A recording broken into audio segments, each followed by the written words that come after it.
Welcome to the Learning Pines YouTube. We hope this video helps. You begin by going straight to Settings. Do not open random apps. On mobile, tap Settings, then Language and Input or Keyboard. On desktop, open System Preferences or Settings and search for Dictation or Speech. Once there, you'll see the voice-to-text toggle. This controls live transcription. Turn that switch off to stop automatic dictation. Make sure to note which service is enabled, for example, Google Voice Typing or Siri Dictation, since you'll need the exact option in the next step.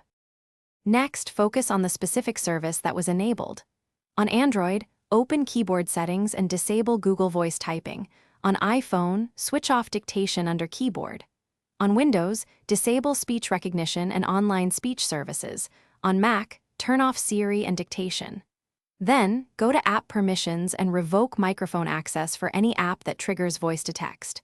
Once done, close and reopen your keyboard or affected apps so the changes take effect. This prevents lingering background listeners and confirms the feature is. Finally, verify the change by typing in messages or notes. You should not see a microphone icon or hear prompts. If voice-to-text still activates, reboot the device to clear cache settings. Make sure third-party keyboard apps aren't re-enabling dictation automatically.